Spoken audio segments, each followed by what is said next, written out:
কয়টা বলেছি? 5 নাম্বার, وَمَن يُكَذِّبُ بِالشَّفَاعَةِ,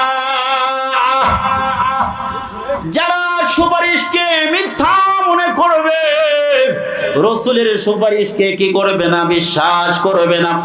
কিয়ামতের ময়দানে ওই হতভাগা নারাদমগুলো আল্লাহ রাসূলের কিয়ামতের ময়দানে সুপারিশ নসিব হবে না। এখন আমরা কয়টা ওয়াজ শুনলাম? কয়টা? 1 নাম্বার বলেন দেখি, খেয়াল আছে? ওয়াজ ঘরে নিয়ে যেতে বাসকি। 1 নাম্বার মুশরিক, 2 নাম্বার আহলে বেদাত, বেদাতি যারা, 3 নাম্বার যারা ইলহাকুদ দালাল আলা গায়র, নিজ অপরাধ করে অন্যের উপরে যারা চাপিয়ে দেয়। 4 নাম্বার হচ্ছে আল হাকিমুজ জালিম, যারা জালিম বাদশা হবে, এদের কি আল্লাহ রাসূল কি করবে না? সুপারিশ করবে। 5 নাম্বার কি বলেছি বলেন দেখি?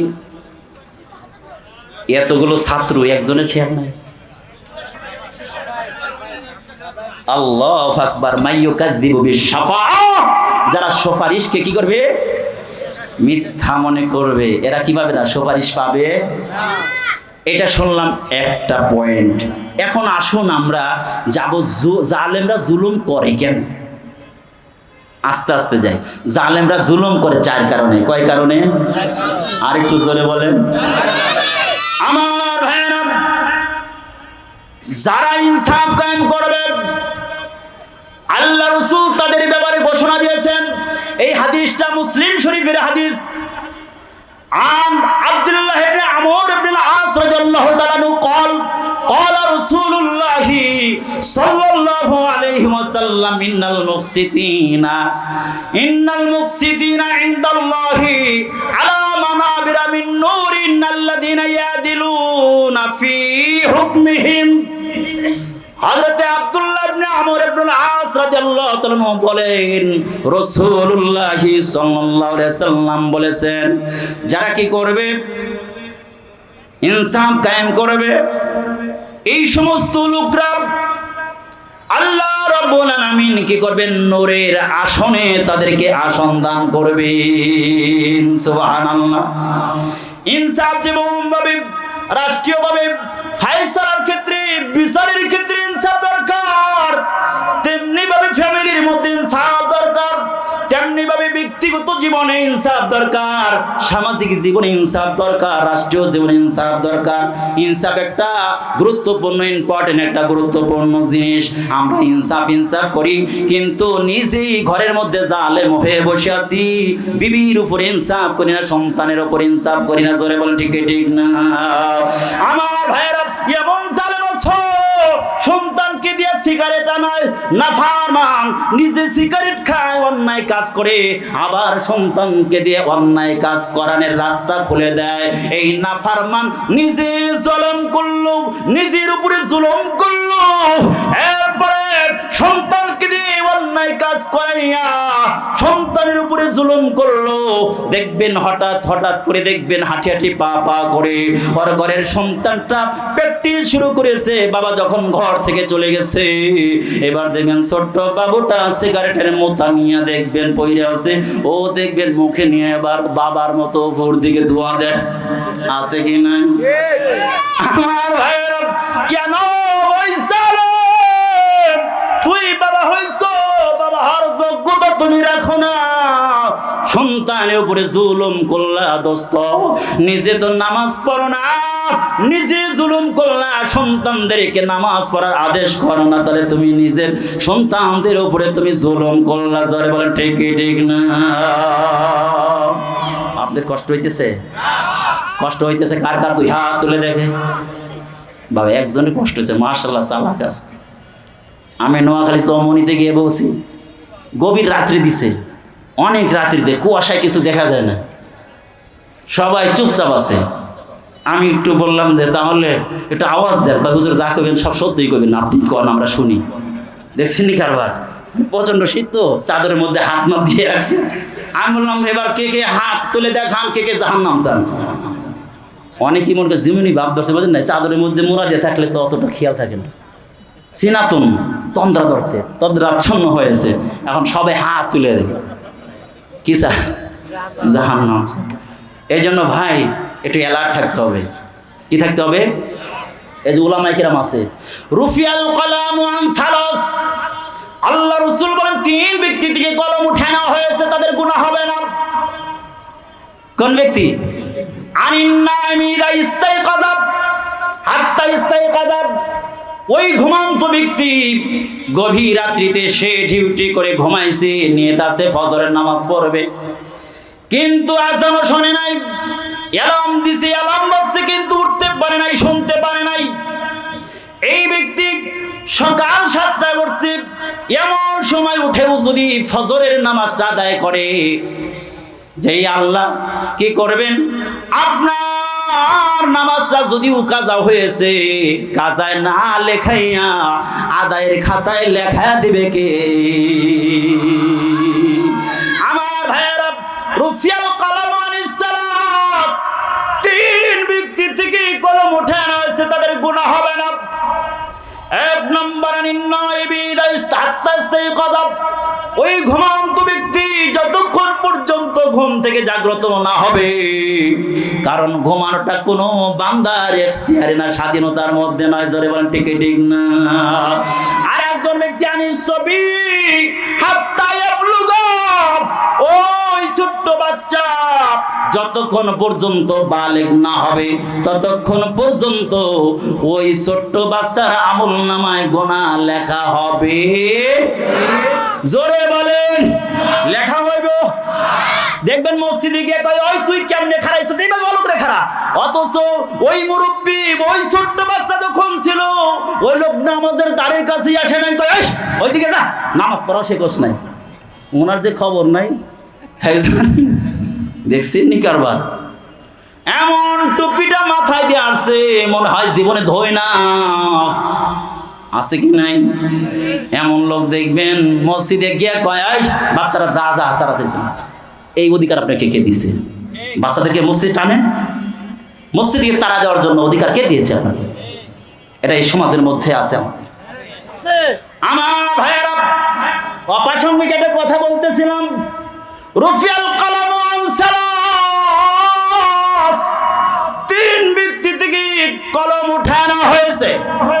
3 নম্বর হলো আনিল মাজনুন হাত্তা ইয়াকিলা, কোন ব্যক্তি যদি মাজনুন হয়ে যায়, পাগল হয়ে যায়, যতক্ষণ পর্যন্ত জ্ঞান ফিরে না আসবে ততক্ষণ পর্যন্ত আল্লাহ তাআলা তার আমল নামায় কিছুই লেখেন না, মাফ করে দেন কে? আপনাদের কষ্ট হচ্ছে না তো? তাহলে চলেন, জালেমরা জুলুম করে কয় কারণে? জোর হইল না? আরো জোরে।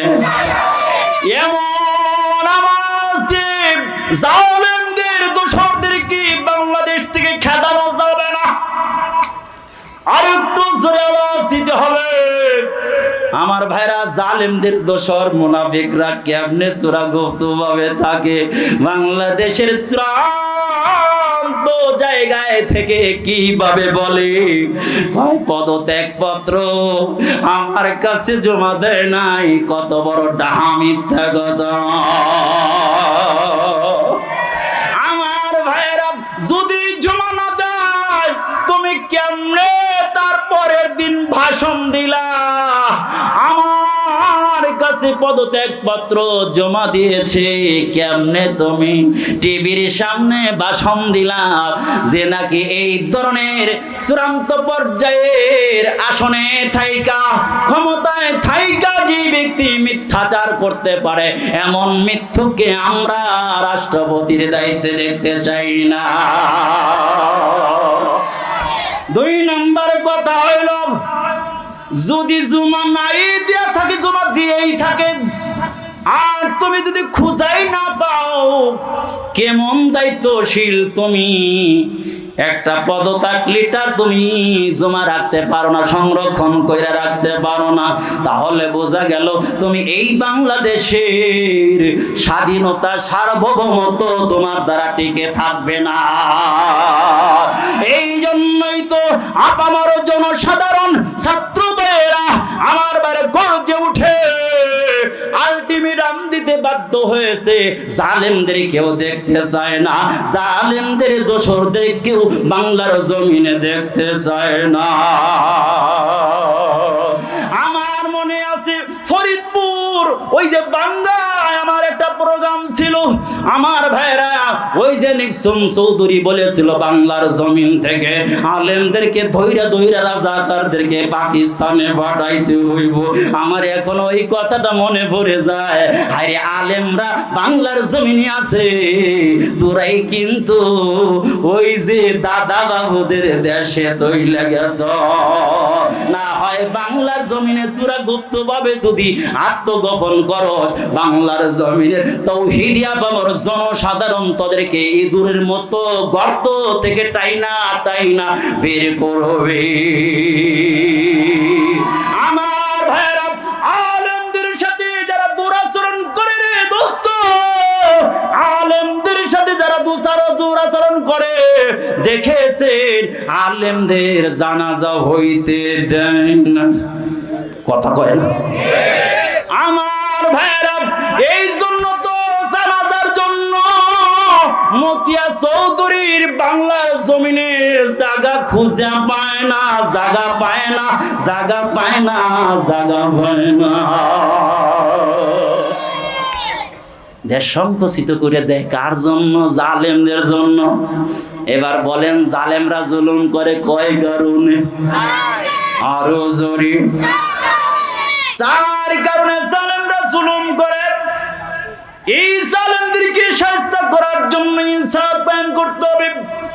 এই জন্য আগামীতে আলেমদের দেখতে চাই, যত গণতন্ত্র বলেন, কালমাস বলেন, এমক বলেন, তমক বলেন, যত বলেন না কেন, সকল গণতন্ত্র দেখা শেষ, সকল মস্তিষ্ক রচিত আমার ভেড়া আইন দেখা শেষ।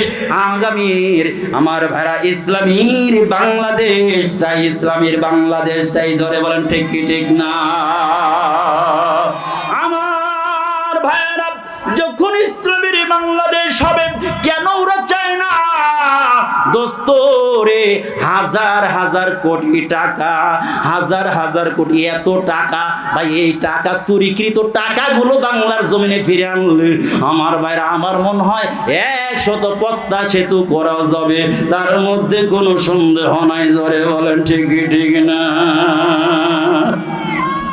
আপনাদের কষ্ট হইতেছে? আমি তো কোরআন হাদিসের সাথে মিলে দিতেছি, আমি তো কোনো ভানা কথা বলতেছি না, ভানা কথা বলতেছি।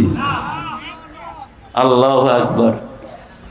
ওই দিন ইউটিউবে দেখলাম জিহাদি সাহেবের প্রোগ্রাম ছিল সিরাজগঞ্জে, একজন জিহাদি সাহেবে একবার মারতে লইছিল, বললেন তাই যাই ভয় করে, আমরা তো বাংলাদেশেরই সন্তান, এই দেশেরই সন্তান, এলাকারই সন্তান, দুর্বল কিরা, দললে তোরও শক্তি আছে, আমারও শক্তি আছে, তুই একটা দিলে আমি দুইটা দিয়ে পরে মরে মরো। জোরে বলেন ঠিকই ঠিক না? ভয় করার সময় লড়াইয়ের ওই ময়দানে যেতে তোমাকে হবে, প্রয়োজনে সব রক্তটুকু জমিনে ঢেলে দেবে। জোরে বলেন ঠিকই ঠিক না? এই জন্য প্রস্তুত আছেন তো ইনশাআল্লাহ? আমার ভাই, ইসলাম যখন কায়েম হবে, ইসলাম এমন একটা সুন্দর ধর্ম, সবাই নিরাপত্তা পাবে, এমনকি হিন্দুরা পর্যন্ত তারা নিরাপত্তা পেয়ে যাবে। আমার ভাইরা, যদি শান্তি চাও, কোরআনের রাজ কায়েম করে দেখো কত শান্তি। আমার ভাইরা, হযরত আলী রাদিয়াল্লাহু তাআলা ঘটনা একটা বলে মনে আসলো। হযরত আলী শুরাই তার প্রধান বিচারপতি করেছে আমিরুল মুমিনিন হযরত আলী রাদিয়াল্লাহু তাআলা আনহু চতুর্থ খলিফা শুরাইয়ের কাছে গিয়ে আদালতে গিয়া কেস করলেন, একটা মামলা করলেন। কি মামলা? বলে অমক ইহুদির কাছে যে লৌহ বর্ম দেখা যায়, ওটা কিন্তু ইহুদির না, এটা হলো আমার। আমার ভাইরা, কেস করার সাথে সাথে সমন জারি হয়ে গেল, ইহুদির কাছে একটা নোটিশ চলে গেল, হযরত আলীর কাছে নোটিশ চলে গেল, দুইজনকে আদালতে কি করা হলো, আমার ভাইরা তলব করা হলো। দুজন দাঁড়িয়ে গেছে, আমার ভাইরা প্রেসিডেন্ট এসে গেছেন, খলিফা এসে গেছেন। সরাই এবার কি করলেন, আসামির জায়গায় হযরতে আলীকে দাঁড় করে দিলেন। হযরতে আলীকে বললেন, আমিরুল মুমিনিন হযরতে আলী, আপনাকে বলি, বলেন দেখি আপনি যে কেস দায়ের করেছেন, বলেন দেখি ওই যে ইহুদির লৌহ বর্মটা আপনি যে দাবি করলেন, এই দাবির পক্ষে কি আপনার কোনো দলিল আছে? আল বাইনাতু আলাল মুদ্দাই ওয়াল ইয়ামিনু আলা মান আনকারা, কে দাবি করবে, কেস করবে, তার প্রমাণ দিতে হবে, আর বিবাদীর কসম দিতে হবে। দোস্ত, এটা ফিকার আইন। আমার ভাইরা, হযরতে আলীকে যখন বলা হলো আপনি কি করেন, প্রমাণ দেন, আপনি কি করেন, দলিল দেন, এমতো অবস্থায় হযরতে আলী রাদিয়াল্লাহু তাআলা আনহু ডেকে বলে, বা আমার সন্তান, ও বাবা হাসান, এদিকে আয়, এদিকে আয়। আর একজন আজাদকৃত গোলাম আমার ভাইরা সুরাইয়ের আদালতে কি করলেন, হাজির করলেন। কয়জন হাজির করলেন? জোরে বলেন, কয়জন? আপনারা কি দুর্বল হয়ে গেলেন? গা কষ্ট লাগতেছে? হুজুর আইলে ছাড় দিব, কিন্তু বোঝেন নাই কথা। এর আগে যতটুকু বলতে পারি, বোঝেন নাই? হুজুর তো হইলো মনে করেন বাতি, আর আমরা হলো মোমবাতি। আলো জ্বললে, যে বড় বাতি জ্বললে মোমবাতির কোনো দাম আছে? হুজুর তখন আসবে, ছাইড়ে দেব গা, ঠিক আছে? এর আগে যতটুকু শুনতে পারেন, আমি যতটুকু শোনাইতে পারি, আল্লাহু আকবার বলেন, লিল্লাহি তাকবীর। আওয়াজটা মনে হয় গাজীপুরের জন্য পারফেক্ট হয় না, মগামার আওয়াজ হয়েছে। পিছনের বাইরে একটু বলেন যে জোরে, নারে তাকবীর। হায় হায়, আল্লাহু আকবার বলো, আল্লাহু আকবার, আল্লাহু আকবার বলো, জোরে আল্লাহু আকবার বলো, আল্লাহু আকবার, আল্লাহু আকবার বলো। অমধুর নামটি নিলে হৃদয় হাসে, অমধুর নামে সুখ নেমে আসে। জোরে বল, ঠিক ঠিক না? অমধুর নামটি নিলে হৃদয় হাসে, অমধুর নামে সুখ নেমে আসে। অনামের তুলনা হবে না, হবে না, অনামের তুলনা মেলে না, মেলে না, অনামের তুলনা নাই, নাই, নাই। এসো না মোহন প্রাণ জোড়াই, আল্লাহু আকবার বলো, আল্লাহু আকবার বলো।